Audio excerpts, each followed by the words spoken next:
कई बार खा चुका है, हमने उसको कई बार शिकस्त दी है, बावजूद इसके वह लगातार किसी न किसी अपने नापाक मंसूबे को जैसलमेर के जरिए हिंदुस्तान के अंदर आकर भारत का नक्शा बदलने की कोशिश, यानी कि नापाक कोशिश पाकिस्तान पहले भी कर चुका है। हमने देखा था लोंगेवाला में, वहां से वह एक पिलर उठा के ला दिया था अंतर्राष्ट्रीय बॉर्डर का, यानी कि वो नक्शा बदलने की कोशिश कर रहा था और मुंह की खाई है। इस बार फिर से पाकिस्तान की कोशिश यही है कि जैसलमेर और बाड़मेर का जो इलाका है वह उसके रडार पे है। आज जैसलमेर पे भी एयर अटैक किया था, लेकिन हमारी एयर डिफेंस सिस्टम ने उसे पूरी तरह से नेस्ता नाबूद कर दिया, वह अपनी बात को आगे नहीं बढ़ा सका। लेकिन जो जैसलमेर से सटा सिंध का इलाका है, वहां से सिंध यानी कि पाकिस्तान का इलाका जो सिंध का प्रांत कहलाता है, वहां से वह अपने दहशतगर्दों को हमेशा राजस्थान की सीमा में घुसपैठ कराने की कोशिश करता है। चूंकि रेगिस्तानी इलाका है और सबसे बड़ी बात है दूर दूर तक रेगिस्तान, वहां पर ड्यूटी करना भी अपने आप में काफी मुश्किल होता है। इतनी 0 डिग्री सेल्सियस से भी ज्यादा का नीचे तापमान सर्दियों में चला जाता है और गर्मियों में तापमान की बात करें तो वहां पर 55 डिग्री सेल्सियस से ज्यादा चला जाता है, यानी कि पूरे तन बदन को जलाने देने वाले टेम्परेचर के बीच में वहां पर बीएसएफ और आर्मी के जो जवान है लगातार सिक्योरिटी करते हैं और उसी इलाके से वह अपना घुसपैठ कराने की कोशिश करता है, क्योंकि उसके लिए ये सबसे आसान भी कहा जा सकता है, क्योंकि वहां पर जैसलमेर में रेगिस्तानी इलाका है, रेत के धोरे यानी कि रेत के टीले बनते हैं और जब तेज आंधी चलती है तो ये जो रेत के टीले हैं एक जगह से उड़कर दूसरी जगह रेत बिखर जाती है और वहां से जो फेंसिंग लगी हुई है, हमारी सुरक्षा की फेंसिंग है जिसके पास बीएसएफ तैनात होते हैं, वहां से उसके वायर के नीचे से आने की कई बार कोशिश कर चुका है और इस घुसपैठ में हर बार हमारे बीएसएफ और आर्मी के जवानों ने उसे मुंह तोड़ जवाब दिया है। लेकिन अब एयर डिफेंस सिस्टम के जरिए पाकिस्तान अपने एयर अटैक के जरिए जैसलमेर के इलाकों में रिएक्शन पवन मिश्रा से ले लेते हैं। पवन मिश्रा, JF-17 को लेकर बड़ी चर्चा हो रही थी, वो जेट जो चीन और पाकिस्तान ने मिलकर बनाया था, आज पाकिस्तान की सेना ने खुद ही कबूल लिया कि उसके 2 JF-17 भारतीय सेना ने मार गिराए हैं। इसको लेकर एक अपडेट दे दें जरा पवन मिश्रा। बिल्कुल, सबसे पहले ये अपडेट हम आपको देना चाहते हैं कि पाकिस्तान की तरफ से जो मिसाइल जो गिराया गया वो जो है स्वर्म ड्रोन है, उससे जो है अटैक करने की कोशिश किया गया है। अब इसे मकसूद आप अंदाजा लगाए कि स्वर्म ड्रोन जो है वो कहां से आता है और कैसे बनता है और क्या होता है। तो चीन की तरफ से जो है इसे पूरी तरीके से ड्रोन के अलावा हथियार और जेट फाइटर प्लेन का जो है उसे सहयोग इससे मिला हुआ है। चीन का इसको पूरा सपोर्ट मिला हुआ है। तुर्की ने भी पहले ही कह दिया जब उसकी पूरी नौसेना जो है पाकिस्तान पहुंच चुकी थी सपोर्ट करने के लिए, तो स्वर्म ड्रोन से जो है पूरा हमला किया गया, लेकिन उस हमले को एयर टू एयर ही जो है खत्म कर दिया गया S-400 के द्वारा। अब जो है ये जो बताया जा रहा है कि पूरे जो प्लानिंग और पूरे स्ट्रेटजी के बारे में जो कहा जा रहा था कि कैसे प्लान हो रहा है, कैसे क्या किया जा रहा है, तो ये सिर्फ बौखलाहट है, इसको मानिएगा मकसूद, ये बौखलाहट ही सामने आई है। लेकिन यही बौखलाहट ले डूबेगी पाकिस्तान को, क्योंकि वो जिस तरह से हमारे सिविलियंस को टारगेट करने की कोशिश कर रहा है जम्मू में, जो उसने किया है, भारत बहुत संभल कर कदम उठा रहा है। अभी तक उसके सिर्फ आतंकी ठिकानों पर हमने हमला किया है, तो पाकिस्तान ये ना भूले कि उसे खत्म करने में 25 मिनट भी नहीं लगेंगे। पवन मिश्रा बने रहेगा, लगातार हम आपसे बात करते रहेंगे। किस तरह की खबरें हैं विशाल अंग्रीश आपके पास, क्या अपडेट, जरा एक अपडेट बता दें। आप अमृतसर में इस वक्त मौजूद हैं, वहां पर भी पूरी तरह से ब्लैकआउट वहां पर किया गया है। किस तरह की आवाजें वहां पर आप सुन पा रहे हैं, क्या तस्वीरें जो आप देख पा रहे हैं?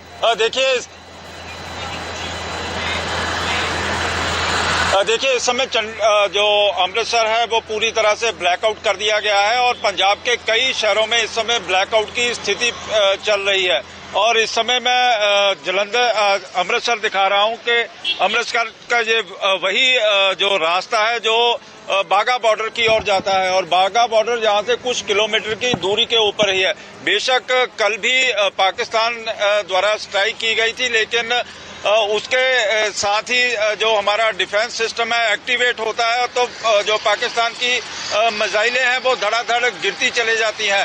बेशक अमृतसर के 2 से 3 गांव में ये गिरी भी थी और जिनको डिफ्यूज भी किया जा रहा है। और गनीमत ये रही कि खेतों में गिरी थी, लेकिन खेतों में इस समय फसल नहीं है और कोई भी नुकसान होने से बचता रहा।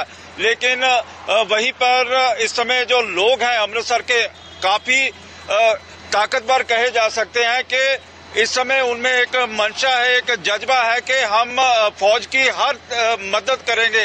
बेशक इस समय श्री दरबार साहब में भी आसपास का जो एरिया है वो भी ब्लैकआउट की चपेट में आ चुका है और सारा शहर पूरा का पूरा ब्लैकआउट हो चुका है। लेकिन वहीं पर जो लोग हैं, लोगों में भारी जोश भी है, क्योंकि 1971 की जो वार हुई थी उसको याद करते हुए वो कहते हैं कि 1971 में हमारी सेना लाहौर तक जा पहुंची थी, क्योंकि लाहौर की यदि यहाँ से दूरी 20 से 25 किलोमीटर दूर है लाहौर, और लाहौर में जब हम चले गए थे सेना के पीछे पीछे तो वहां से हम उनके पशु तक ले आए थे। लेकिन इस बार यदि जाएंगे तो वहां की जो उनकी लग्जरी गाड़ियां हैं वो हम यहाँ पे लेके आएंगे और लोगों को बताएंगे कि हमारे जो जवान थे उन्होंने किस तरह से वीरों की तरह लड़ते हुए लाहौर के ऊपर कब्जा कर लिया था। आप बने रहिएगा विशाल, आपके पास आता है। लेकिन इस वक्त बड़ी खबर आपको बता दें, चंडीगढ़ में भी ब्लैकआउट किया गया। चंडीगढ़ जहां पर पहले भी यह अटैक की कोशिश की गई थी और उसको नाकाम कर दिया था भारतीय सेना ने। एक बार फिर देखिए स्ट्रैटेजिकली दरअसल जो महत्वपूर्ण चाहे वो एयरपोर्ट हो गया या फिर कोई सैन्य अड्डा हो गया, इन तमाम जगहों को एक तरीके से पाकिस्तान निशाना बनाने की कोशिश कर रहा है। तमाम जगहों से जहां इस वक्त रात के वक्त पाकिस्तान की कायराना हरकत देखने को मिल रही है। तमाम सहयोगी हमारे ग्राउंड जीरो पर मौजूद है, आप तक एक एक जानकारी न्यूज 24 सबसे पहले पहुंचा रहा है। अमित पांडे मेरे साथ जुड़े हुए और ब्लैकआउट बिल्कुल आप उनके पीछे देख सकते हैं। ब्लैकआउट आपको हर जगह एक ही सी तस्वीर नजर आएगी, मात्र पवन सेना जो हमें इससे ज्यादा जुड़ी हुई जानकारी दे रहे हैं वो मौजूद है कहीं और, लेकिन बाकी सब मेरे तमाम सहयोगी ग्राउंड जीरो पर हैं। विशाल, मैं फिर आपके पास आ रही हूं। चंडीगढ़ में विशाल, हवाई हमले का सायरन इस वक्त बज रहा है विशाल, और ये मॉक ड्रिल। चंडीगढ़ काफी, एक मिनट रुकिएगा, अमित पांडे कुछ कहना चाह रहे हैं, मैं उनका रुख करना चाहूंगी। विशाल, पहले उनका रुख कर रही हूं। जी अमित, बताएं।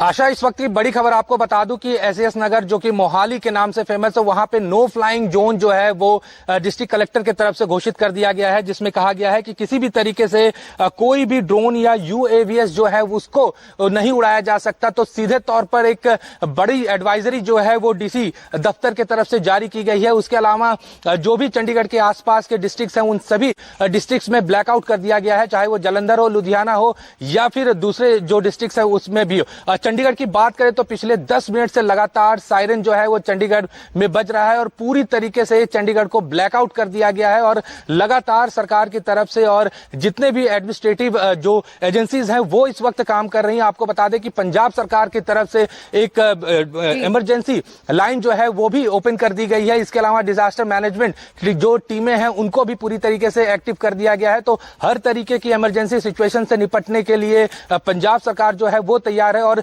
सभी डिस्ट्रिक्ट कलेक्टर्स को ये आदेश दे दिए गए हैं कि वो अपने अपने जिलों पर पूरी तरीके से नजर रखें। खासकर आज की रात जो है वो सभी तैनात रहें और किसी भी तरीके से कोई कमी जो है वो ना हो पाए। इसके अलावा आपको बता दें कि सभी हॉस्पिटल्स के जो डॉक्टर्स की उनकी छुट्टियां भी कैंसिल कर दी गई हैं, क्योंकि अगर किसी भी तरीके से कोई कैजुअलिटी होती है तो उससे निपटा जा सके। तो पंजाब के जितने भी सरकारी अस्पताल हैं उनको हाई अलर्ट पे जो है वो रख दिया गया है। उसके अलावा सभी डॉक्टर्स की जो है वो छुट्टियां कैंसिल कर दी गई हैं। उसके अलावा पुलिस कर्मियों की जो छुट्टियां हैं वो भी कैंसिल कर दी गई हैं, ताकि पाकिस्तान की तरफ से अगर कोई नापाक कोशिश की जाए या किसी भी तरीके से कोई घटना पंजाब में हो तो उससे निपटा जा सके। तो एक बड़ी खबर जो है वो ये आ रही है कि एसएस नगर को भी नो फ्लाइंग जोन, क्योंकि इससे पहले हमने देखा था कि चंडीगढ़ एयरपोर्ट जो है वो पूरी तरीके से बंद कर दिया गया था और वहीं इस पूरे डिस्ट्रिक्ट में अब नो फ्लाइंग जोन जो है वो बना दिया गया है, ताकि बने रहिएगा अमित, तो मेरे साथ में फिर आपके पास आती हूँ। इससे पहले एयर रेड सायरन जो लगातार मॉक ड्रिल के वक्त ये